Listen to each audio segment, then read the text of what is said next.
15 de mayo de 2021, Marco Antonio López Vilaplana. Jesús Vera es uno de esos escritores que admiro. Además es amigo, por lo tanto, esta conversación-entrevista no bebe de la objetividad, sino más bien de la cerveza que en breve nos van a servir. Es casi familia, pues es promotor literario de célebre editorial, casa a la que pertenecen mis dos últimas obras. Tiene aspecto de pirata, en su acepción romántica, los de la pata de palo y la voz algo subterránea de Ron. Entre otras cosas, también es locutor de radio, especialmente radiosapiens.es, y ama la palabra náufrago, las estaciones de tren, la novela Drácula y la edición tradicional, al igual que un servidor. Es profundamente valiente desde su teclado, y aborda comprometido, partiendo de la contemplación a la naturaleza, punto de partida semejante al de Verdaguer, la crítica social con maestría a pesar de la polarización, inverosimilitud, hiperrealismo. Ardua tarea la de preguntar a un autor cuya sinopsis de su obra es una retahíla de preguntas retóricas que pone su granito de arena para que la sociedad, aunque sea en un porcentaje mínimo, sea cada vez más reflexiva.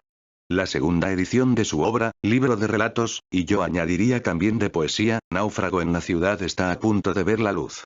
Y está a punto de ver la luz en estos tiempos. Ahí es nada. Comencemos por lo más importante. Jesús, ¿una cerveza?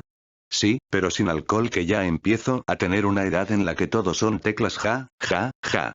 A ver, de náufrago a náufrago, ¿existe mejor tabla de salvación que una segunda edición? Explica a los lectores de Culturaca qué supone para ti. Pues mira, sinceramente para mí y en las circunstancias que corren es todo un milagro. Jamás pude imaginar hace unos años, cuando escribí Náufrago en la ciudad, que hubiese tanta gente interesada en leer de otras personas, de sus sentires, de sus pesares. Realmente ha sido toda una sorpresa. Ten en cuenta que cuando lo escribí, lo último en lo que pensé fue en que pudiera ser publicado, ya no te digo de llegar a una segunda edición. No puedo más que agradecer profundamente a todos esos amigos lectores que decidieran emplear su tiempo en su lectura. Y si no me equivoco, se trata de una segunda edición ampliada y, además, de lujo. Y antes de pasar de la cubierta, ¿qué portada más guapa? Unas manos cabizbajas bajo la lluvia. ¿De dónde surge la idea y a quién se la debemos? En realidad, a dos personas. Alfredo Segarra, un buen amigo escritor y dibujante que ya había leído los relatos y al que di carta blanca a la hora de diseñar la portada de la primera edición. Alfredo hizo una portada maravillosa en la que se veía a un hombre cabizbajo sentado en un banco en posición de pensar sobre lo divino, lo humano y las putadas que te hace la vida. Cuando llegamos a la portada de la segunda edición, hablé con Carolina Bensler, una diseñadora de portadas que me encanta, le pasé el PDF del manuscrito y le dije: Carolina, preciosa, tienes libertad absoluta para diseñarla. Después de eso ella decidió centrarse en las manos del sujeto de la primera portada y consiguió una imagen de una brutalidad aplastante que refleja perfectamente parte del espíritu del libro. Yo ya te contesto a una de las preguntas que incluyes en la sinopsis. No creo que se muera de amor si entendemos amor, correspondido y viceversico, claro, como plenitud de existencia humana, pero sí que se muere de desamor, tantas veces de hecho, porque lo contrario de plenitud no es un vacío, valga la redundancia, existencial. ¿Justo donde acaba la euforia y comienzan las pastillas? Piensa que todos morimos de amor y de desamor un poco cada día. Todos nos enamoramos locamente y todos vamos desenamorándonos con lentitud con el paso del tiempo. Luego queda el cariño, el amor más suave pero quizás más duradero. El compañerismo, la confianza, la complicidad, etc. Luego hay el caso de los amores no correspondidos que nos hacen sufrir, y las personas que desean amar, lo intentan y no lo consiguen, personas que no saben reconocer el amor y que hacen sufrir lo indecible a otras personas porque no saben realmente qué es lo que quieren ni cómo lo quieren. Yo he muerto de amor y el amor me resucitó, porque el amor a fin de cuentas no es más que una exaltación personificada en alguien de todo lo que nos hace felices a nivel interno. Por cierto, qué putada la pandemia. Ya afirmé en los medios que no existe nada más triste que una librería cerrada, y hemos sido testigos del hundimiento. ¿Y tú que estás al pie del cañón en la industria literaria, cuál ha sido la tabla de salvación de las editoriales modestas en tiempos de pandemia? Y, antes de divisar tierra, de pisar, otra vez descalzos, esta isla desierta a la que llamamos ciudad, hemos dejado cadáveres literarios a nuestro paso. Están siendo tiempos muy difíciles para las editoriales, para las librerías y para los escritores. En el caso de célebre editorial La Tabla de Salvación fue el ímpetu de los autores de la misma que centraron sus esfuerzos en compañía de todo el staff de célebre capitaneado por Ricard Pérez Braña y secundado por un servidor en hacer promoción de sus obras en redes sociales con un magazine semanal online que transmitíamos, invitando a gente conocida y reconocida del mundo de la cultura, que sirvió para promover la venta online ante la situación que vivimos durante el confinamiento, con las librerías cerradas a cal y canto, y el post-confinamiento, en el que las librerías tenían un miedo terrible a coger nuevos libros debido a que no sabían ni tan siquiera si iban a poder sobrevivir a la crisis de la pandemia. No dudes que sí que ha habido muchos cadáveres literarios por el camino. Editoriales que han tenido que echar la persiana al no poder soportar económicamente el permanecer funcionales con el COVID-19, con el correspondiente perjuicio para sus autores, que vieron de la noche a la mañana como sus obras se quedaban en el limbo de las obras estrenadas en el mes de marzo del año pasado y que fueron prácticamente condenadas al olvido.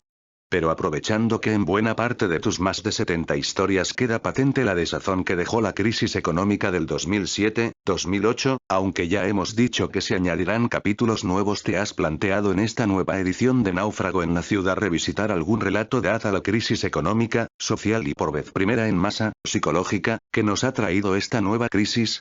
En parte sí. Hay un relato nuevo en el que se habla del odio visceral que nació durante la pandemia. El resurgir de los policías de barrio que se dedicaban a espiar a sus vecinos y no dudaban en denunciarles públicamente. Por otra parte, con los nuevos relatos he intentado explorar nuevos caminos, separándome un poco tan solo de las temáticas de la primera edición, pero siguiendo la línea marcada por esta. Por ejemplo, dando una vuelta de tuerca a tu poema algún día, ya he dicho que en el libro además de relatos también hay poemas, ¿nuestras lágrimas tristes tornarán a ser alegres? Sinceramente, espero que sí, aunque también digo que de ser algún día, no será próximamente. Primero tenemos que estar todos educados en la idea de que todos somos iguales, que no importa tu sexo, tu raza, tu orientación sexual ni tu forma de pensar. Tenemos que aprender que no es válido el yo en tu lugar haría esto, por la sencilla razón que para poder opinar de un tema primero tenemos que vivirlo. Ante todo, es una cuestión de educación y respeto. Y, ya puestos, volviendo al significado real de este poema, incisivo por otra parte, ¿cuánto trabajo social queda para que dejemos, haciendo hincapié en ellas, de llevar moratones mal disimulados en el alma? Todo el trabajo del mundo. Insisto, primero hay que educar a las nuevas generaciones y hacerles entender que los conceptos que nos lastran desde hace centurias no son los correctos. Que una mujer es un ser humano, que nadie es superior a nadie, que juzgar a alguien por su sexo, por sus creencias o por sus gustos sexuales es una absoluta gilipollez. Y, que, mientras insistamos en ser unos gilipollas integrales, ese trabajo social tan necesario, ese proceso de cambio que intentamos vivir, por desgracia, serán eternos. Ya he introducido que en el libro existe, más que apatía y resignación, enojo, ira, más que justificada, hacia esos que llamas menudos padres de la patria, y que además pavonean sus mal llamadas riquezas, pero el narrador, siempre en primera persona provocando así que el lector se identifique, desde el hiperrealismo, humanismo más desolador, también asume su parte de culpa. Jesús, a lo que vamos, desde la posición de tu literatura comprometida, ¿cuál es, o cuál debe ser, según tu criterio, el papel del escritor contemporáneo como parte cultural? Me explico. ¿Qué puede aportar la escritura social? Ni más ni menos que reflejar la realidad social. Hablar de los que no tienen voz, de los seres vencidos por las crisis económicas. Dar a conocer la vida como realmente es y no como nos gustaría que fuese. Hay que hacer que el que está situado tanto arriba, como en el medio, de la escala social conozca y se identifique con los problemas de los que están abajo. Es de vergüenza ajena que una persona tenga que estar literalmente hundida para recibir algún tipo de ayuda.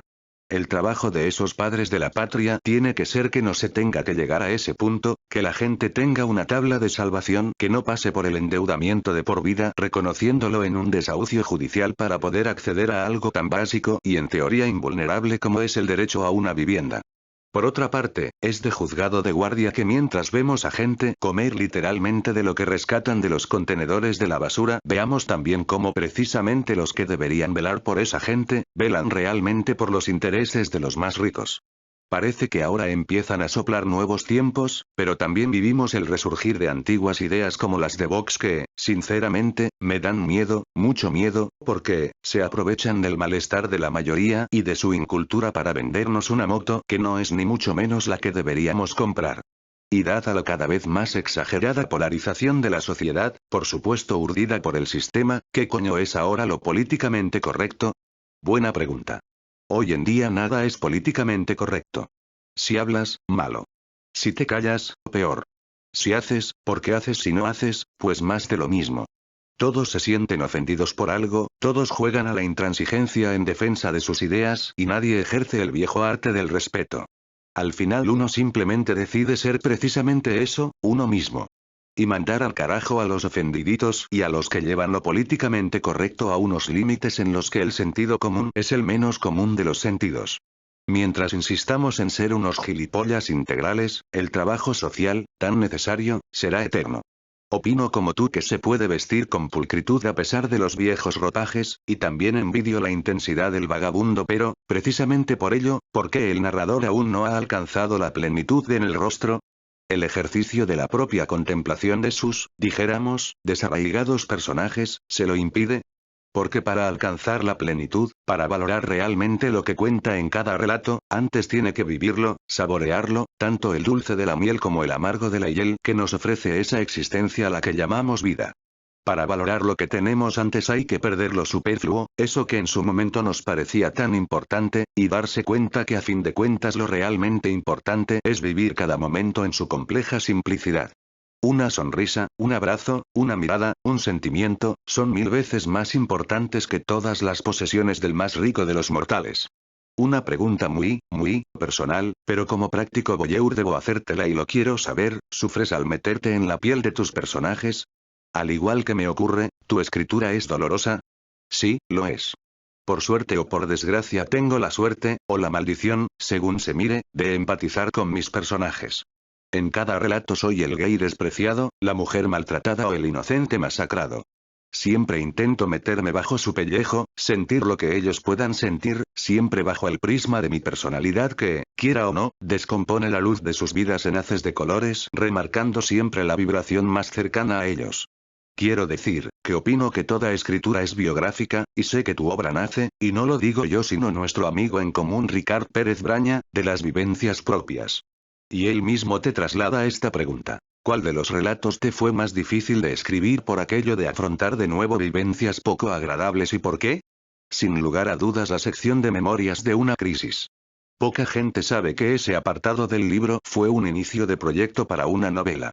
No pude soportar escribir sobre algo tan crudo, algo que yo había sufrido en mis carnes. Con la crisis perdí mi trabajo, me divorcié, perdí mi casa, lo perdí absolutamente todo. Y en mi vida llegó un momento en el que solo pensaba en morir para dejar de sufrir, entrar en el sueño de los justos y descansar toda la eternidad. Tras ese trauma solo podía pensar en recuperar todo lo perdido. Más adelante me di cuenta de mi error, no hay que recuperar nada de lo vivido, sino estar abierto a nuevas experiencias, a nuevas vivencias y darle otra oportunidad a la vida y llegados a este punto, la crítica literaria Teresa J. Creus, no sé si te suena, te hace esta pregunta. ¿Qué sientes cuando estás delante del ordenador antes de empezar a escribir? Ante todo, respeto. Mucho respeto. Piensa que como todo escritor me inspiro en lo que me rodea. En los amigos, en conocidos etc. Todos tenemos una historia que contar. A veces esa historia da para un relato corto, otras para un macro relato o una novela corta.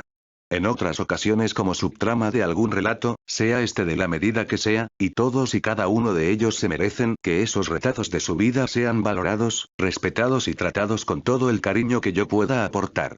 Eso para mí es primordial y una responsabilidad enorme. Y una vez le das al botón de enviar, dime, ¿cuándo sale esta nueva edición de Náufrago en la ciudad?